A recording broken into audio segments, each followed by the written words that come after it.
yeneen Miss Louga en fait yow tu as participé sélectionné wuñu la jëluñu la chose bi nga xam ni yow moom ngay def mooy maanaam toog di dem si ay naboudage di jooy.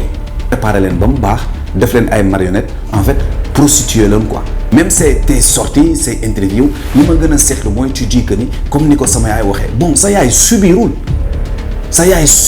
acte yi nga xam ni moom moo nekk di génn c'est toi la personne. dernier point bi nga xam ni moom laa bëgg a wax Amina c'est pas la première fois qu'on te voit sortir chaque fois di dagga santé si tu n'es pas capable. yaakaar mooy lépp li dëgg ëmb maalu nappkat bi di xëy fajar di tëmb mais waa ji yaakaar nam bàyyi na liggéey na weeru lëm. asalaamaaleykum mbokki Sénégal asalaamaaleykum mbokki internet yi maa ngi nuyu ku ci nekk sa tur ak sa sant di leen dalal jàmm sur ma chaîne YouTube Wes Show TV comme ni ñu koy faral di defee chaque fois gars yi nag nekkeen ngeen ñu bëri ñoo xam ni demandé woon ngeen ma ñaari sujet benn sujet bi mooy affaire de Marichou ak Billy Khadim Sène ëmbal nag ak ëmbalu ko personnellement man j'en ai rien à yaa ma gën a xam sama yoon nekku ci du loo xam ni man dinaa toog di ci wax fañ koy defee fekkewu ma ko bu fekkee am na sama yoon nekku ci en fait am na ne sujet yoo xam ne man personnellement trash local yooyu noonu man du ma ci wax benn sujet nag bi nga xam ne attiré na sama attention après tant de sorties ak beaucoup de personnes yoo xam ne wax nañ ci moom mooy sujet wu Miss Sénégal 2020 mu di Fatima. au début nag en toute sincérité je voulais pas en parler parce que gisuma si woon loo xam ne waroon tax ma wax mais au fur et à mesure sortie di am révélation yi di am fallait que ñu wax ci quoi vu que nag yéen a ma ko demandé jàpp ngeen ni fii y a rien d'émotionnel dañuy rationnel dëgg bu ñëwee fii la ñuy fekk fii la ñuy bàyyi vidéo bi nag dañ koy cerner en 3 parties première partie bi mooy wax ci comité bi ñi nga xam ñoom ñooy organiser Miss Sénégal deuxième partie bi mooy wax ci Fatima la moo tax teelul génn parce que il faut ñu waxante dëgg troisième partie bi mooy sénégalais yi nga xam ni ñu ngi commenter ak ñi nga xam ni seen yoon nekku ci di ci profité pour wut tur tey si loolu la ñuy commencer nañu commencer ci comité bi tout récemment j'avais fait benn vidéo boo xam ni dama doon dal sénégalais yi maanaam rappeler leen ni carrément affaire de Miss du ay rafet ak beauté par force xeesaay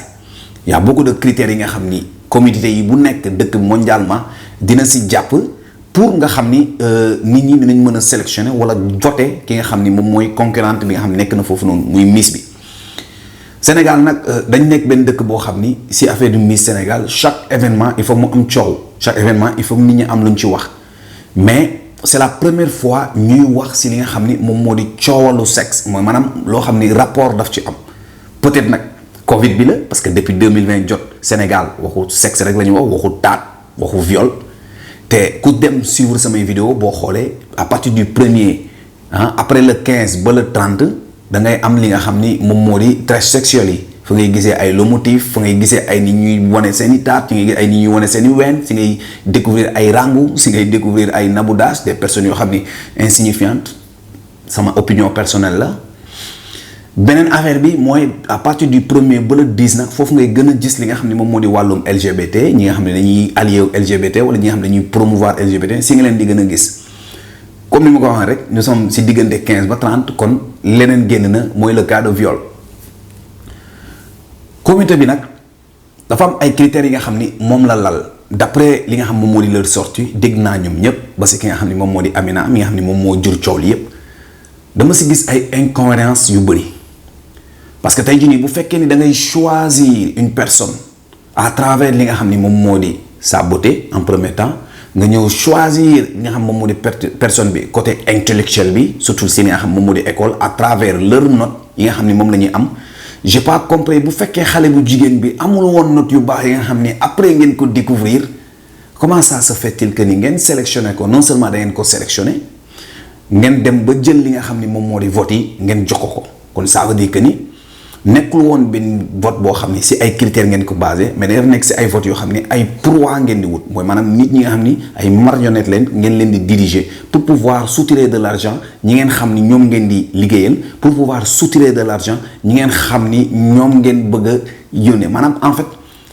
da ngeen di wut ay xale yoo xam ni ngeen préparer leen ba mu baax def leen ay marionnettes en fait prostituer leen quoi. Parce que en certain moment boo jëlee xale yi jigéen di leen dugal ci ay suite avec des autorités loo xam ne en toute sincérité encore dafa war a nekk loo xam ne lu flagrant la bu fekkee yéen transparence ngeen di wane chaque fois au lieu que chaque événement ngeen ñëw toog ngeen ne ngeen di expliquer loolu war nañ ci bàyyi xel bu baax loolu benn point la boo xam ni war nañ ci réfléchir. Deuxième point bi mooy pourquoi vous dites que ni nit ñi dañu war a lire li nga xam ne moom moo nekk ci contrat bi. À part contrat bi vous faites des fausses promesses mooy maanaam tey jii nii lépp loo xam ni jox ngeen muy contrat lépp loo xam ne événement bi loolu la war a demee avant sélection yeeg durant événement bi après événement bi li nekk ci contrat bi rek ngeen war a lëkkaloo ki nga xam ni moom moo di concurrent wala ki nga xam ni moom moo gagné Miss bi mais mënoo leen chaque fois di gagné après vous promettez des choses yoo xam ne da leen leer ni mënoo leen ko amoo leen capacité boobu noonu ngeen bëgg a jël li nga xam ne moom moo di problème bi naan binduñu ko ci contrat bi parce que waxuñu ko woon lii parce que si vous avez pris des engagements à travers l'école de cette fille selon li nga xam ne moom la propos bi di wax lépp loo xam ne da ngeen ko war a def da ngeen ko matal parce que perte la ngeen ko temps bu bëri ba nga xam ne tey jii nii mënulul jàng ba nga xam ne tey jii nii ndogal fekk na ko ci ba nga xam ne tey jii nii instant yi nii amul sax li nga xam ne moom moo di capacité pour mën a dem continuer li nga xam ne moom moo di école am kon à partir d'aujourd'hui boo leen def li nga xam ne moom moo di seeni contrat yem leen si li ngeen xam ne moom ngeen bind si contrat bi si vous voulez ajouter quelque chose de promettant wala quelque chose boo xam ne mën na jàppale nit ñi ngeen yokk ko ci je crois que ni loolu la ñuy wooyee professionnalisme. Deuxième point bi nga xam ne moo wax tu peux pas traiter d'une fille mal éduquée parce que xale bu jigéen bi dafa am caractère wala xale bu jigéen bi nanguwulu la genre prostitution yooyu nga xam ne mu nga def boo leen amee autorité naar façon personne bu nekk bu ñëwee toog elle n'est pas obligée de les faire divertir di yegg si ay table naan day fecc wala di leen jox li nga xam ne ñoom loolu lañ bëgg juste parce que yéen da ngeen di utiliser ñooñu noonu pour ñu mën a jox yor seen dépense pour mën a voyager loo xale yi pour mën leen jox li nga xam ni moom moo di étude pour mën leen jàppale ce n'est pas normal en fait loolu dafa nekk loo xam ni non seulement dañ ko war a bannir mais aussi tamit c'est à dénoncer. Quatrième point bi nga xam ni moom laay ñëw wax ak ki nga xam ni moom moo di Amina vu que ni moom moo génn ak beneen coordinateur bi mooy maanaam quand vous parlez d'argent déjà yaa ngi ne 200 millions ngay defee chaque événement Miss Sénégal chaque année est-ce que 200 millions yi noonu xam nañ fan lay jógee ñan ñoo lay jox 200 millions yi yan participation ñoo si nekk est-ce que 200 millions yi noonu facturé nañ ko déclaré nañ ko ba nga xam ni Sénégal taxe yi war ngeen ko fay parce que chaque organisation dafa war a fay li nga xam ni moom moo di taxe même bu fekkee dafa am l'aide du gouvernement kon tey jii nii boo toogee naan 1 million du dara moom la leen benn diw may mais yow li ngay dépenser moo ëpp 200 millions. Or que 200 millions jusqu'à présent mettoo leen li nga xam ni moom moo di feuille sur table wan ñu carrément la mooy transparence parce que lépp luy organisation bu moment boo xam ni affaire de polémique jug na si bu moment boo xam ni affaire de justice mu ngi si waaj a dugg et c'est normal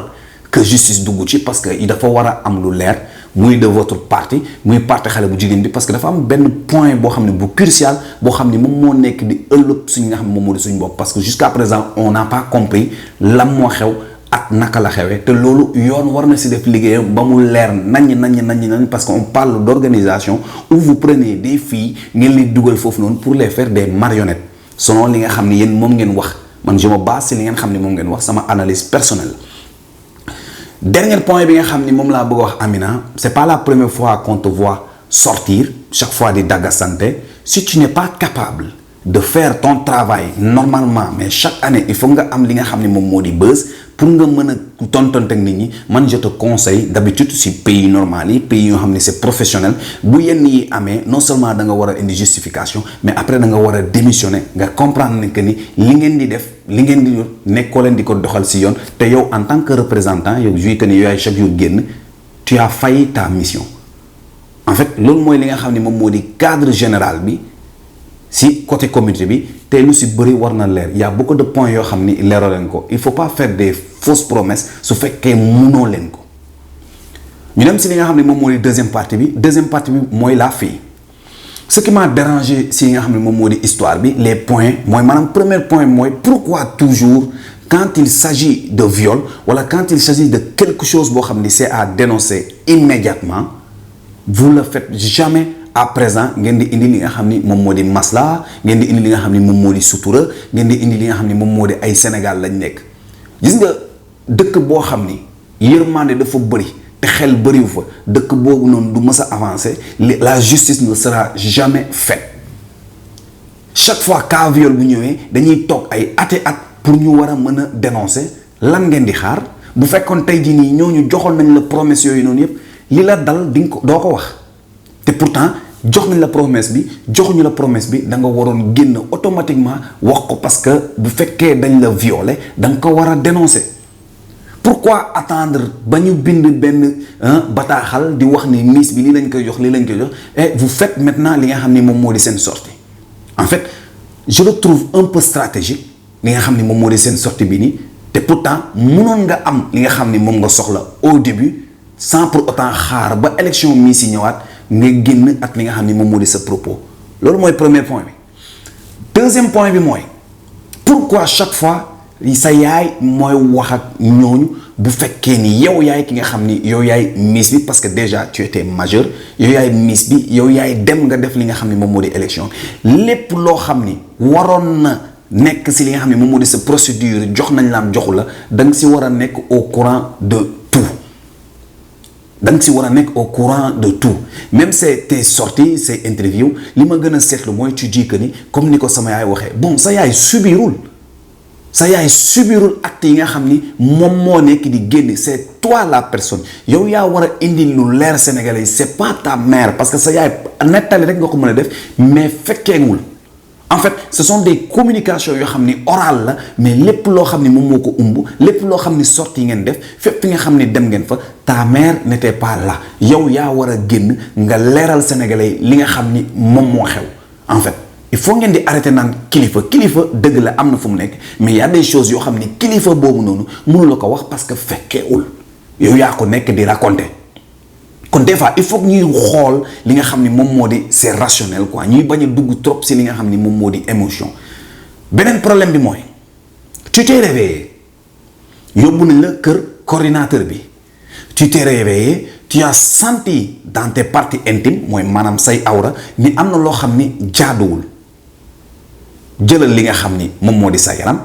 ànd ak sa kilifa boobu nga wax sa yaay ngeen dem hôpital sur le champ je veux pas dire après 4 mois 3 mois ngeen def li nga xam ni moom moo di visite ngeen dem si gynécologue mu visiter leen mu xool ndax am na mëniw ba fa nekk parce que dafay nekk mu xool ndax vraiment dañ la abuser parce que dafay nekk au lieu que ngeen ñi ñëw di ñu génneel ni ay début fibrome la soit loolu après ngeen ko génne soit médecin bi nga xam ne moo leen visiter moom moo war a démissionner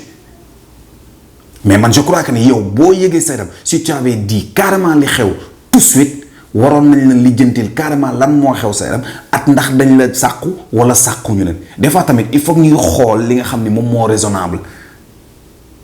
su fekkee ni yow jigéen nga majeur nga yaa ngi ak sa xel quoi qu'on puisse dire marionnette nga pression mu ngi foofu noonu yaa bëgg le truc boo yëgee loo xam ni sa yaram musu ko yëg muy jigéen di nga dem def li nga xam ni moom moo di visite ëmb nga ba xale bi juddu pourquoi nit ñi yëguñu ko woon en temps réel da nga doon bañ mu yàq li nga xam ni moom mooy promesse yi ñu la joxoon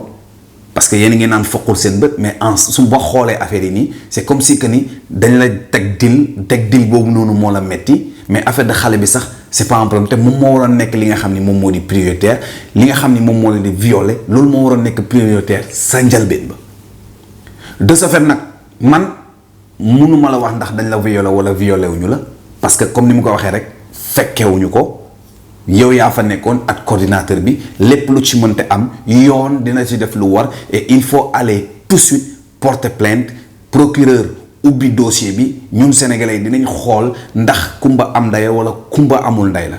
te bu fekkee jar nañu def li nga xam ni moom moo di pression médiatique ba nit ñi génnee li nga xam ni moom moo di raison pour laquelle affaire yi dal la dinañ ko def mais li nga war a njëkk a def mooy dem porter plainte comité bi porter plainte ki nga xam ni moom nga nekkaloon si foofu noonu fii affaire de question tuuma amul da nga dem kër coordinateur bi yéen ñaar rek a fa nekkoon nga yeewu fanaan foofu noonu te d'habitude ñoom bi ñuy déclarer dañ ne carrément que ni hôtel rek nga mës a tëdd mosoo tëdd kër jàmbur loolu tam il faut que mu leer yow bu fekkee dem nga tëdd kër coordinateur bi yeewu na porter plainte contre coordinateur bi léppay leer loolu mooy li nga xam ni loolu laa la bëggoon wax muy comité bi muy Fatima mi nga xam ni moom moo di Miss bi. Troisième point bi nag mooy maanaam Sénégal ñu ngi retourné waat ci benn épisode boo xam ne am na fekkeewuñu xamuñu lan moo xew xamuñu kan moo sàkku walla sàkkuwuñu ko xamuñu dara mais nous nous permettons di dem ci li nga xam ne moom moo di commentaire yi di def pression ne par force xale bu jigéen bi dañ kaa sàkku. Je dis pas que nag c'est pas vrai mais je dis pas que aussi tamit c'est vrai parce que ñun fekkeewuñu ko lii liggéeyu yoon la c'est pas à nous d'aller harceler les personnes commentaires yi def benn genre manipulation médiatique naan ay nañ dem aider xale bu jigéen bi pour mu am nombre d'Instagram parce que bu amee nombre d'abonnés Instagram lan la koy jëriñ en fait man loolu laa bëgg comprendre ka ba ngeen naan ay dem nañ soutenir ko def nañ ko lii cagnotte boobu noonu même bu leen nee arrêté ko boo leen ko bëggee jàppale si li nga xam ne moom moo di école bi continuez vos cagnottes en discrétion ngeen dem jàppale ko fayal ko école bi loolu mooy li nga xam ni moom mooy jarul lu ñuy publier lu ñuy wane si li nga xam ni moom moo di réseaux sociaux yi c'est ça le problème. beneen affaire nag gi nga xam ni moom ma ci gën a métti mooy les Miss commençant si Ndeye Astou Sall mi nga xam ni on l'a oublié dafa nekk benn Miss boo xam ni elle a failli sa mission bu mu paree nekk Miss kenn déggatu ko kenn xamatul si lu mu nekk ñëw na nekk animateur nekk na fi acteur nekk na fi actrice à la fin defu fi dara parce que d'habitude boo nekkee li nga xam ne moom moo di Miss boo amee couronne bi rek à part li nga xam ne moom moo di privilèges yi nga xam ne dañ la ko war a jox fondation yoo xam ne da nga ko war a visiter école yi nga xam ne dafa war a dem Ndeye Astou Sall en ce moment ñun xamuñu lan ngay def déjà loolu dafa nekk un grand problème beneen problème bi mooy du lenn lu dul ki nga xam ni moom moo di yeneen Miss yi Miss Louga en fait yow tu as participé sélectionné wuñu la jëluñu la chose bi nga xam ni yow moom ngay def mooy maanaam toog di dem ci ay naboudage di jooy pour lan parce que on te connaît pas da ngay utiliser li nga xam ni mooy problème bii nii pour nga mën a fës pour nit ñi xam la on te connaît pas il faut arrêter boo aayoon sélectionné nañ la. y a aussi tamit beaucoup de personnes yoo xam ne ñu ngi profité ci affaire bi nii pour se faire un nom pour lan en fait vous n'avez pas encore compris que ni Sénégal avoir un nom ça veut rien dire. mooy maanaam vous n'êtes pas calculé du leen ubbil porte si ay affaire tabac sexuel ngeen di mujjee si ay polémique ngeen di mujjee après ku si nekk ñëw toog di jooy parce que dëkku yërmande lañ nekk notre problème c'est ça en fait lii nag moom mooy li nga xam ne moom moo li ngeen ma laaj j'attends vos critiques vos commentaires xam naa fu mu mujjee parce que dafa am li nga xam moom mooy lu sensible lu viol yàlla baax na nag ba waxuma viol am na wala viol amul parce que leeruma ce que je peux dire mooy incohérence yi nga xam ni gis naa ko si leur propos que ça soit Miss bi que ça soit communauté bi partial nag laa nekk loolu moo nekkoon vidéo yi gars yi joxan daje si beneen vidéo Lor Wes la woon wasalaam. Fuck ma lijanti nak gis nga sama noon yi ñoo ma def ni ma mel ni waay ba ku ma mënti